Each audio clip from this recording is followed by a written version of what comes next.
మీ ధర్మ ప్రచార యాత్ర చాలా సక్సెస్‌ఫుల్‌గా అమ్మాలమ్మా. ఎందుకంటే మీరిలా పలు చోట్లకి వెళ్లి ఇటువంటి మాటలు చెప్తున్నప్పుడు 100 మందిలో ఒక్కరైనా మారరా? మనకు ఆ మార్పే కదా చాలా అవును ఇంపార్టెంట్. తల్లి. అవునమ్మా. ఇప్పుడు మనం కామాఖ్యాదేవి ఆలయం గురించి మాట్లాడుకున్నాం. ఇలాగా ఆహ్, శక్తి పీఠాల దగ్గరికి వెళ్తూ ఉంటాం. అలా పలు పుణ్యక్షేత్రాలకు వెళ్తున్నప్పుడు అందరికీ కూడా ఒక ఆశగా గుర్తుగా అక్కడి నుంచి ఒక విగ్రహమో, చిత్రపటమో ఏదో ఒకటి ఇంటికి తెచ్చుకోవాలని ఉంటుంది. అసలలా తెచ్చుకోవచ్చా? ఒకవేళ తీసుకొస్తే అసలు ఆ పవిత్రతను ఏ విధంగా కాపాడుకోవాలి? కామాఖ్య గురించి చెప్పుకుంటున్నాం మనము. హ్మ్. అక్కడ అమ్మవారికి అంబువాచిలో వచ్చినటువంటి ఆ వస్త్రాన్ని ప్రసాదంగా ఇస్తారు అని చెప్పాను. హ్మ్. లక్షల మంది, కోట్ల మంది ఆ ప్రసాదం తమకు దక్కాలి అని వెళ్తూ ఉంటారు. హ్మ్. అంటే కేవలం ఆ ప్రసాదాన్ని తెచ్చుకోవటానికే వెళ్ళేవాళ్ళు ఉన్నారు చాలా మంది. ఆ! అమ్మవారి యొక్క శరీరంలో నుంచి వచ్చేటువంటి ఆ ప్రసాదానికి మహత్తరమైన శక్తి ఉన్నది. అది మన ఇంట్లో పెట్టుకోవాలి అని తీసుకొచ్చుకోవటానికి వెళ్తూ ఉంటారు. హ్మ్. అది కామాఖ్యకు సంబంధించిన విషయం. హ్మ్. ఉదాహరణకి మనం తిరుమల వెళ్ళామనుకో అమ్మా, హ్మ్. చాలా మంది తిరుమల లడ్డూ కోసం వెళ్తారు. లడ్డూ ప్రసాదం కావాలి. అవును. అంటే స్వామికి నైవేద్యంగా పెట్టినటువంటిది. అవి తెచ్చుకోకుండా ఎవరు ఇంటికి రారు. ఏం చేసైనా మాకు లడ్డు కావాలి అని కావాలి. అనుకుంటారు. అంటే దేవతకు సంబంధించినటువంటి ఒక ప్రసాదం ఇంటికి తెచ్చుకోవటం అనే ఆచారం ఎప్పటినుంచో ఉన్నది. హ్మ్. దేవాలయంలో కొబ్బరికాయలు కొడితే కొబ్బరి చిప్పలు ఇవ్వటము చేయటం. హ్మ్. అవి ఎలా తీసుకొచ్చుకుంటాం? పవిత్రంగానే తీసుకొచ్చుకుంటాం. ఇతరులు తాకకుండా జాగ్రత్తగా ఒక గుడ్డలో పెట్టటమో లేదా కవర్లలో పెట్టటమో తీసుకొచ్చుకుంటాం. ఆ దేవత ప్రసాదాన్ని మనం అంత పవిత్రంగా తీసుకొచ్చుకుంటున్నప్పుడు దేవత ఫోటో, అక్కడ ఏ దేవత అయితే ఉన్నదో ఆ దేవత రూపంతో ఒక ఫోటో, ఒక చిత్రపటము మనకు అక్కడ లభిస్తూ ఉంటాయి. హ్మ్. తెచ్చుకొని చాలా మందికి ఇంట్లో పెట్టుకోవాలన్న కోరిక. హ్మ్. అసలు తెచ్చుకోవచ్చా? హ్మ్. తెచ్చుకొని పెట్టుకోవచ్చా? పెట్టుకుంటే ఏం చేయాలి? ఖచ్చితంగా నిస్సందేహంగా తెచ్చుకోవచ్చు. మరి తెచ్చుకోకపోతే అసలు వాళ్ళు అక్కడ ఎందుకు అమ్ముతారు? హ్మ్. ఇప్పుడు ఆ ఆలయంలో ఉన్నటువంటి వాళ్ళు, దేవాలయంకి సంబంధించినటువంటి వాళ్ళు, ఆ దేవత యొక్క అనుగ్రహం అక్కడికి వచ్చేటువంటి ప్రతి భక్తుడు కూడా తనతో పాటు తీసుకొని వెళ్ళాలి. కనిపించకుండా అదృశ్య రూపంలో ఆ దేవత శక్తి ఎప్పుడు ప్రసరిస్తుంటుంది. కానీ కంటికి కూడా కనిపిస్తే బావుంటుంది కదా! అందుకని ఆ దేవతా రూపాన్ని ఆ క్షేత్రం నుంచి తెచ్చుకుంటారు. ఆ దేవత యొక్క సన్నిధిలో ఆ రూపం ఉండటం వల్ల, ఆ దేవత యొక్క శక్తి ఎప్పుడూ కూడా ఈ విగ్రహాల మీద గావచ్చు, ఈ ఫోటోల మీద గావచ్చు పడుతూ ఉంటుంది. హ్మ్. అంటే తెలియకుండా, మనకు తెలియకుండానే ఆ దేవత యొక్క శక్తి రూపాన్ని మనం తెచ్చుకుంటున్నాం. హ్మ్. తెచ్చుకుంటూ ఉన్నప్పుడు నిస్సందేహంగా తీసుకెళ్ళొచ్చు. దాంట్లో సందేహం లేదు. తీసుకెళ్ళకూడదనుకుంటే అసలు దేవాలయం ఆ సదుపాయమే మనకు చెయ్యదు. అవును. తీసుకెళ్ళొచ్చు. హ్మ్. తీసుకెళ్ళేటప్పుడు ఎలా తీసుకెళ్ళాలి? హ్మ్. మరి ప్రయాణాలు చేస్తూ ఉంటాం. ప్రయాణాల్లో బ్యాగులు పెట్టుకుంటూ ఉంటాం. హ్మ్. మరి ఆ ప్రయాణాలు చేసేటప్పుడు భక్తులే కాదుగా అన్ని రకాల వాళ్ళు వస్తూ ఉంటారు. అవును. కొన్ని చోట్ల తగులుతూ ఉంటాయి. లగేజ్ మొయ్యలేక ఆహ్, కింద పోర్టర్స్‌కి పెట్టాల్సొస్తుంది. ఇస్తూ ఉంటాము. ఆ! కూలి వాళ్ళకిస్తూ ఉంటాం మొయ్యమని చెప్పి. లేదా నేల మీద పెడుతూ ఉంటాము. హ్మ్. విమానాల్లో అయితే చెక్ ఇన్ చేసేస్తాం. అది ఎట్లా వస్తుందో ఎవరికీ తెలీదు. హ్మ్. మరి ఎట్లా? హ్మ్. అంటే దానికి మనం ఎంతవరకు వీలవుతుందో అంతవరకు వాటిని చక్కగా కవర్ చేసి, ర్యాప్ చేసేసి జాగ్రత్తగా పెట్టుకున్న తర్వాత ఇంటికి తీసుకెళ్ళొచ్చు. వీలైనంత వరకు ఆ పెట్టెలోనో, బ్యాగులోనో పెట్టుకున్న వాటికి దెబ్బ తగలకుండా తీసుకువెళ్ళగలిగితే చాలు. హ్మ్. అయితే తీసుకువెళ్ళిన తర్వాత దేవతా విగ్రహంలో ఫోటో పెట్టుకున్నప్పుడు కాస్త ప్రోక్షణ చేయండి. ఒక పసుపు నీళ్లతోనో, హ్మ్. కొబ్బరి నీళ్లతోటో, హ్మ్. ఆవు పాలతోటో కాస్త చల్లండి. హ్మ్. చల్లిన తర్వాత ఏదైనా మేము తీసుకొచ్చేటప్పుడు దారిలో దోషం అంటే ఎవరన్నా తగలటము, లేదా ఇలా ఎత్తి పడేస్తూ ఉంటారు లగేజ్‌ని. మరి అవును. లోపల ఉన్న దేవత కూడా కుదుపు ఉంటుందిగా. ఆ! కాబట్టి అటువంటివి ఏవైనా సరే జ్ఞాత, అజ్ఞాత దోషములు తొలగిపోవటం కోసం మొట్టమొదటగా దేవతకు ప్రోక్షణ చేసి మామూలుగా చూడండి ఇంటికి తీసుకురాగానే కవర్‌లో నుంచి తీసి పసుపు వాటిని తుడిచి పసుపు పసుపు కుంకాలు పెడతారు. హ్మ్. అక్కడ ఒక రహస్యం ఉన్నది. ఏమిటనంటే పసుపు గనక పెడితే ఏదైనా ఇంతకుముందు దోషం ఉంటే తొలగిపోతుంది. హ్మ్. పసుపు దోషాలను హరించి వేస్తుంది. హ్మ్. పవిత్రతను తీసుకొస్తుంది. హ్మ్. కుంకుమ దేవతలకు ప్రీతిని కలిగిస్తుంది. సాధారణంగా ఫోటోలు పెట్టుకునే వాళ్ళేంటంటే పూజా మందిరంలో పెట్టుకుంటారు. హ్మ్. మరీ పెద్దవైతే ఏదో ఇంటి లివింగ్ రూమ్‌లోనో ఎక్కడో పెట్టుకుంటూ అవునవును. ఉంటారు. హ్మ్. ఎక్కడ పెట్టుకున్నా ఎప్పుడో ఒకప్పుడు ఒక పుష్పం పెట్టటమో, లేదా బొట్టు పెట్టడమో చేస్తూ ఉంటారు సాధారణంగా. హ్మ్. అవి చేసేటప్పుడు ఏంటంటే, ఆ ఫోటో తెచ్చిన తర్వాత మీకు వీలైతే ప్రోక్షణ చేయండి. హ్మ్. బయటికి తీసాక, కవర్‌లోంచి బయటికి తీసాక. కాస్త పసుపు, కుంకుమ, పుష్పం పెట్టండి. హ్మ్. ఇవి చేస్తే చాలు. ఎలాంటి దోషాలు, ఎలాంటి లోపాలు ఉన్నా సరైపోతాయి. కాబట్టి నిస్సందేహంగా తెచ్చుకోవచ్చు. తెచ్చుకునేటప్పుడు మనం ఎంత జాగ్రత్తగా తీసుకురాగలిగితే, హ్యాండ్ బ్యాగ్‌లో పెట్టుకునే అవకాశం ఉంటే మన దగ్గరే పెట్టుకోవటం. ఇతరులు తాకే ప్రసక్తి ఉండదక్కడ. కాబట్టి వీలైనంత వరకు జాగ్రత్తగా తీసుకొచ్చుకోవటం దెబ్బ తగలకుండా. తెచ్చిన తర్వాత ఇంట్లో పెట్టుకోవటం, పూజ చేసుకోవటం. మరి పొరపాటున తెచ్చేటప్పుడు పగిలిపోతే, దెబ్బ తగిలితే, అయ్యో! ఇదేమిటి దుశ్శకునం అని అనుకుంటాంగా. మరి దానికి ఎట్లా, ఏం చేయాలి అనంటే, ఒకవేళ అటువంటి పొరపాటు గనుక జరిగితే, ఒక ఫోటో గనుక అయితే దాని మీద గ్లాస్ పగిలి ఉంటే మార్పించుకోండి. లేదు ఏదన్నా, అందుకనే చూడండి దేవాలయాల్లో గనుక మనం చూస్తే మెటల్ విగ్రహాలు ఎక్కువగా కనిపిస్తూ ఉంటాయి. ఇంతడివో ఇవో అవి ఎక్కువ దెబ్బలు తగలవు. మహా అయితే మనకి ఏం దెబ్బ తగులుతుంది అంటే గ్లాస్ పగలొచ్చు కొంత, లేదా ఆ ఫోటో ఫ్రేమ్ కొంచెం ఇది అవ్వచ్చు, డిస్టర్బ్ అవ్వచ్చు. చక్కగా తీసేసి అందులో ఉన్నటువంటి ఫోటోను మీరు వేరే ఫ్రేమ్ లో పెట్టుకోండి. మీ వల్ల పగలలేదు, అది మీకు తెలియకుండా జరిగింది. కాబట్టి తెలియక చేసినటువంటి పొరపాట్లు, తప్పులు అన్నిటినీ కూడా భగవంతుడు క్షమిస్తాడు. ఒకసారి మీరు క్షమాపణ చెప్పుకోండి, స్వామి లేదా అమ్మ పొరపాటున జరిగిపోయిందమ్మా, కావాలని చేయలేదు, కానీ చేసిన తప్పును సరిదిద్దుకుంటాను అని ఆ ఫోటోను మార్చి ఇంకో ఫోటో ఫ్రేమ్ లో పెట్టుకోవచ్చు. అంతేగాని పగిలిపోయింది ఇదేదో అసలు అప్సెకును, అమ్మవారు మనతో రాకూడదు అనుకున్నది కాబట్టే పగిలిపోయింది అని తీసి బయటపడేయటం మాత్రం, గుళ్ళో వదిలిపెట్టడం మాత్రం చేయకండి. అమ్మ మీరు చెప్తున్నప్పుడు పసుపు కుంకుమ గురించి కూడా అన్నారు కదా, అమ్మకి కుంకుమ అంటే కూడా చాలా ప్రీతి అని చెప్పేసి. అందుకేనా అమ్మ అమ్మవారికి ఎప్పుడైనా అభిషేకం చేసేటప్పుడు పసుపు నీళ్ళతో కుంకుమ నీళ్ళతో కుంకుమ నీళ్ళతో అభిషేకం చేయటానికి తల్లి, పసుపు అనేటువంటిది ఎలాంటి ఇబ్బందులైనా కష్టాలైనా తొలగిస్తుంది. అంటే ఇందులో రెండు విషయాలు ఉన్నాయి. అభిషేక ద్రవ్యం ఎంచుకోవటం అనేది మానవులు ఎంచుకుంటారు. పంచామృతాలు తీసుకుంటాం, పసుపు నీళ్లు, కుంకుమ నీళ్లు, గంధమ నీళ్లు, అలాగే పుష్పజలం, ఇవన్నీ పుష్పోదకం, ఇవన్నీ తీసుకుంటూ ఉంటాం. దేవతా ప్రీతికరం ఒక కారణము, ఒక్కొక్క రకమైనటువంటి ద్రవ్యం ఒక్కొక్క రకమైన ఫలితాన్ని ఇస్తుంది.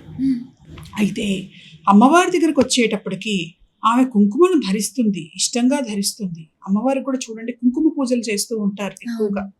ఆ లలితాదేవి గురించి కనుక చెబితే సకుంకుమ విలేపన, ఆమె శరీరానికి కుంకుమతో ఉన్నటువంటి పూతను పూసుకుంటూ ఉంటుంది అమ్మవారు అని చెప్తారు.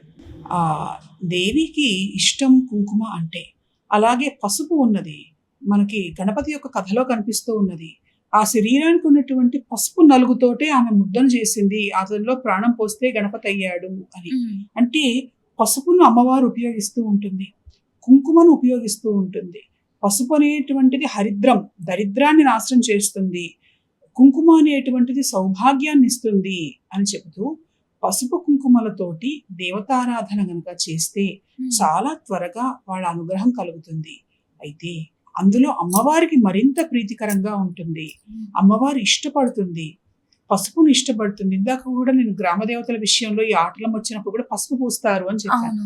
దేవతలకు కూడా ముఖములకు కొన్ని చోట పసుపు పూసి కనిపిస్తూ ఉంటుంది మనకి. పసుపు శాంతిని ఇస్తుంది, మనశ్శాంతిని ఇస్తుంది, ప్రశాంతతని ఇస్తుంది. దేవత కొంచెం తీవ్ర రూపంలో ఉంటే కాస్త పసుపు పూస్తే ఆమెకి శాంతి కలుగుతుంది.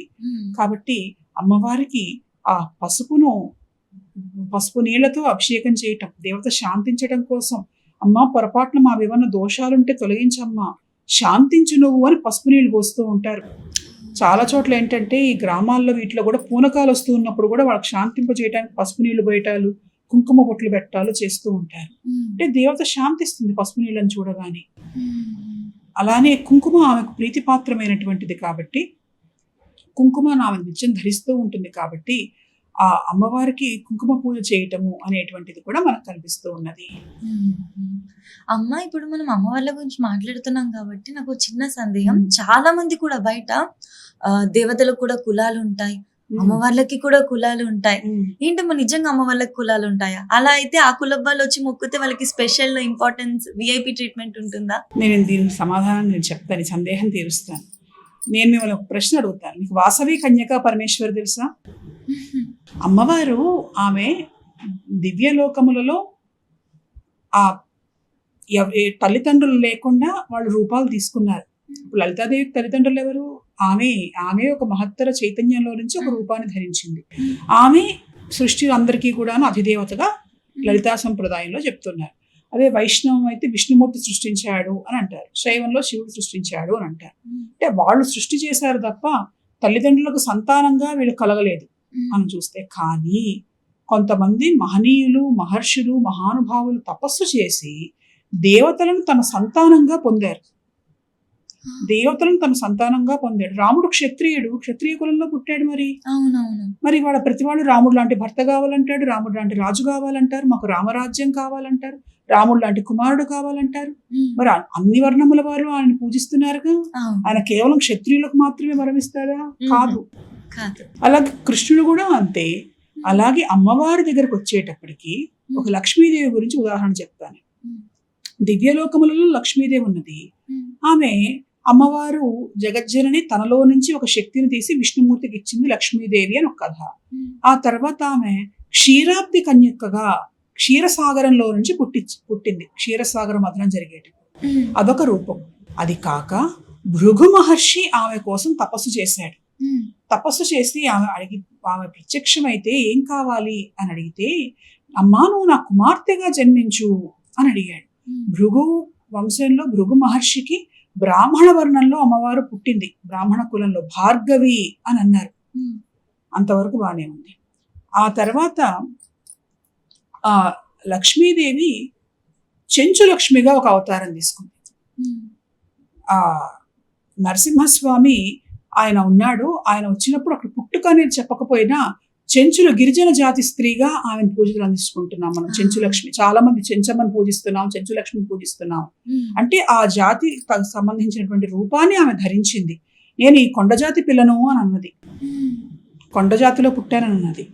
అదే లక్ష్మీదేవి ద్వాపర యుగంలో భీష్మకుడి కుమార్తెగా క్షత్రియ వంశంలో రుక్మిణీదేవిగా జన్మించింది. అంటే ఆమె ఇప్పుడు క్షత్రియురాలుగా పుట్టింది. మరి ఆ కులములలో పుట్టినప్పుడు ఆ కులంలో పుట్టిన దేవతగా భావించవచ్చు. కానీ అలా ఆ కులం వాళ్ళు పూజిస్తేనే అనుగ్రహిస్తుందా అంటే చాలా తప్పు. మరి వాళ్ళందరినీ పూజిస్తున్నాంగా, చెంచులక్ష్మిని పూజిస్తున్నాం, లక్ష్మీదేవిని పూజిస్తూ ఉన్నాం, అలాగే రుక్మిణి సత్యభామ కళ్యాణాలు మనం చేస్తూ ఉన్నాం. ఎవరు చేసినా వాళ్ళు పలుకుతారు. తర్వాత పార్వతీదేవి గురించి చూడండి.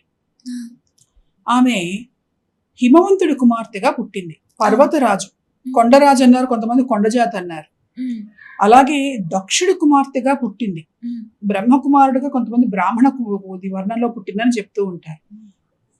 అలాగే అమ్మవారు పార్వతీదేవి ఆమె వైశ్య కులంలో పుట్టింది. వాసవి కన్యక పరమేశ్వరి, ఆమె వైశ్య కులంలో జన్మించింది.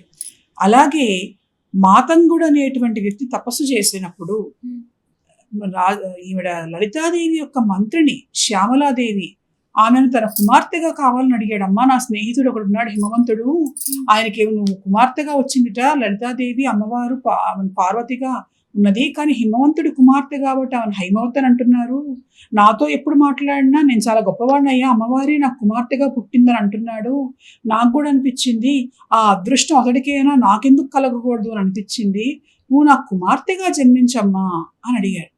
అడిగితే ఆమె అనుగ్రహించి ఆయన భార్య అయినటువంటి సిద్ధిమతీదేవి కలలో కనిపించి ఒక పుష్ప గుచ్చాన్ని ఇచ్చింది. ఆమెకు కుమార్తెగా జన్మించింది. వాళ్ళను మాతంగి అసలు దేవత అక్కడ ఉన్న ఆమె అంశతో వచ్చినటువంటి ఈమెను చాండాలిని అనేటువంటి పేరుతో పిలిచారు. చండాల కులంలో జన్మించింది ఈమె అని. కానీ ఆ రూపానికి ఏదో చండాలం అంటే ఏదో అసహ్యమైనది అనేటువంటి పిచ్చి అర్థంలో వాడుతుంటారు. కాదు, అపరిశుభ్రమైనటువంటి దాన్ని కూడా అసహ్యించుకోకుండా దాన్ని కూడా దేవతాత్మకమైనటువంటి రూపంతో భావించేటువంటి రూపం చాండాలిని రూపం. అమ్మవారి మంత్రములలో కూడా చండాల శబ్దం కనిపిస్తుంది. ఉచ్చిష్ట మాతంగి అంటారు, కొంతమంది చాండాలిని అని కూడా చెప్తారు. సరే, చండ శబ్దానికి ఏమో తీవ్రమైనటువంటి దేవత. మంత్రశాస్త్రం జోలికి నేను వెళ్ళను, కానీ ఈ వర్ణముల వరకు నేను చెప్తాను కులములో దేవతల గురించి. ఎంగిలి అన్నాన్ని నైవేద్యం పెడతారు. అన్నం తింటాము, అన్నం తిన్న తర్వాత మిగిలి ఉన్నటువంటి పదార్థాలు ఉంటాయి. ఆ పదార్థములకు ఈమెను అధిదేవతగా చెప్తారు, ఈ చాండాలిని అనేటువంటి దేవతను. ఈమె ఈ మాతంగ మహర్షి కుమార్తెగా జన్మించింది. ఆమెకి ఆ అధికారం ఉన్నది అని కైలాసంలో ఇచ్చాట పార్వతీదేవి పరమేశ్వరుడికి జరిగినటువంటి ఒక సంఘటనలో. ఏమిటి అని అంటే, ఒకరోజు పార్వతీదేవి పరమేశ్వరుడు లక్ష్మీనారాయణులను కైలాసానికి పిలిచారు భోజనానికి. పద్మనాభ సహోదరి కదా ఆమె పిలిచింది. వాళ్ళ అన్నగారు రాగానే రకరకాల వంటలు చేసి పెట్టింది స్వయంగా. నలుగురు కూర్చొని భోజనం చేస్తూ ఉన్నారు. చేస్తూ ఉంటే పార్వతీదేవి అన్నం తింటూ ఉంటే కొన్ని పదార్థాలు ఆ కంచం బయటపడ్డాయి. పడితే శివుడు అన్నట్ట, నువ్వేదో జగన్మాతను అంటావు, అన్నపూర్ణం అంటావు, నీకు అన్నం తింటాం కూడా సరిగ్గా రాదు, సరిగ్గా తినట్లేదు, అన్ని కంచం బయటపడుతున్నాయి అని అన్నట్ట. అంటే లక్ష్మీదేవి నవ్విందిట. కొంచెం ఉక్రోషం వచ్చింది పార్వతీదేవికి. భర్త అన్నాడు, పైగా లక్ష్మీదేవి నవ్వుతున్నది. పాపం విష్ణుమూర్తి ఏమో అయ్యో ఇదేమిటి మా సోదరుని ఇట్లా అంటున్నారు వీళ్ళిద్దరు ఆయన అనుకుంటున్నాడు. అనుకుంటూ ఉంటే ఆమె ఒక్కసారి ఒక స్మరణ చేసిందిట పార్వతీదేవి. ఇంతలో ఆ కంచం బయట కూర్చొని ఒక వీణ పట్టుకున్నటువంటి ఒక దేవత అక్కడికి వచ్చి ఆ అన్నం తింట మొదలుపెట్టింది. మొదలు పెడితే కంచం బయట ఉన్నటువంటి అన్నం. ఆశ్చర్యపడుతున్నారు మిగిలిన ముగ్గురు. ఎవరు ఆమె అని అంటే ఉచ్చిష్ట చాండాలి దేవి. ఉచ్చిష్టం అంటే ఎంగిలి అని ఒక అర్థం ఉన్నది, మహా గొప్పది అని ఇంకొక అర్థం ఉన్నది. కానీ ఇక్కడ ఎంగిలిని తినేటువంటి దేవత. ఎంగిలిని ఎవరైనా అసహించుకుంటారు, ఒకళ్ళు ఎంగిలి తినడానికి ఇష్టపడరు. కానీ ఆ అన్నం ఏదైతే ఉన్నదో, తినే పదార్థం ఏదైతే ఉన్నదో, అది ఎంగిలైనా సరే దానిలో జీవశక్తి ఉంటుంది. అన్నం పరబ్రహ్మ స్వరూపము కాబట్టి అందులో శక్తి ఉంటుంది. దాన్ని అసహ్యించుకోకుండా దాన్ని స్వీకరించేటువంటి దేవతగా చాండాలి దేవిని, ఆమెకు సంబంధించినటువంటి అధిదేవతగా పార్వతీదేవి పరమేశ్వరుడు నియమించారు. అంటే అసహ్యం అనేటువంటిది ఈ సృష్టిలో ఉండకూడదు అని ఆ వర్ణంలో కూడా అమ్మవారు పుట్టారు. మాతంగి అని అంటారు. ఆ రోజు నుంచి మాతంగ మహర్షి కుమార్తె కాబట్టి ఆమెను మాతంగి అని అంటారు. నిమ్న వర్ణంలో పుట్టినటువంటి దేవిగా చెబుతూ అన్ని కులములలో కూడా అమ్మవారు ఆమె రూపములు ఉన్నాయి. అన్ని కులాలు ఒక్కటే ఆమెకి. దేవతలకు కులాలు ఉన్నాయా అని అన్నారు మీరు. దేవతలకు అన్ని కులాలు ఒకటే అని చూపించటం కోసం ఆమె అన్ని కులాల్లోనూ పుట్టింది. అక్కడ ఉండి ఏదో మీరు అందరు నన్ను రండి, మీ ఏ కులం వాడు నన్ను పూజించినా నేను అనుగ్రహిస్తానని చెప్పటం మాత్రమే కాదు, చేసి చూపించింది.